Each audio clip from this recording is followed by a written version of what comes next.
What if one single act of courage could turn everything around? For Malik, it started with a leap of faith that not only saved a life, but exposed a dangerous truth that no one saw coming. Richard's team had brought updates. They were keeping an eye on the house, but they weren't being careful. We can work with that, Richard said, nodding. It's time to move tonight. Tanya's eyes widened in surprise. Tonight? Isn't that too soon? The longer we wait, the more dangerous it becomes, Richard replied. We've already taken a big risk with the recording. We can't let this slip. James stepped forward, placing a reassuring hand on Tanya's shoulder. I'll keep everyone safe, I promise. Malik felt the weight of the situation. This was no longer just about saving Richard. It was about survival. Alan Foster stormed into his office, staring at the video Richard had sent him. How is this possible? He growled, his fist slamming into the desk. He should be dead. His enforcer, Decker, stood stiffly. We're on it, Alan. We've narrowed it down to a few neighborhoods. A few isn't good enough, Alan snapped. Get it done tonight. As night fell, the first black SUV rolled into Tanya's quiet street. Malik, peering through the curtains, whispered, They're here. Tanya killed the lights immediately. Malik, take Richard and hide under the stairs in the crawl space. Don't come out until I say so. Malik grabbed Richard's arm, and they quickly disappeared into the shadows. Tanya turned to James, who was loading his revolver. Are you sure about this? She asked. James nodded. They're not leaving with him. A loud crash echoed through the house as the front door splintered open. 3 men stormed in, demanding to know where Richard was. Tanya stepped forward, her voice steady despite the fear. Get out of my house. The leader smirked. You're in over your head. Hand him over, and we'll leave quietly.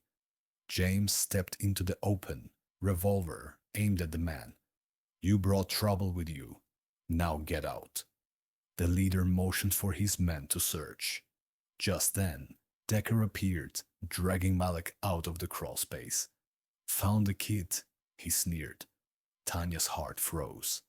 Let him go. Decker laughed. Not until you tell us where Richard is. I'm right here. Richard's voice rang out, stepping into the room. Let the kid go. This is between me and Alan. Before Decker could react, James fired a warning shot, grazing Decker's arm. Back off. The chaos that followed gave Richard a chance to grab a fire poker, knocking one of the intruders down. Realizing they were outmatched, the leader ordered a retreat. The men fled, dragging Decker with them. James slammed the door shut behind them. Is everyone okay? Malik nodded, shaking but unharmed. Richard placed a hand on his shoulder. You were brave. Thank you. The next day, James tipped off the authorities, ensuring Alan would be arrested without warning.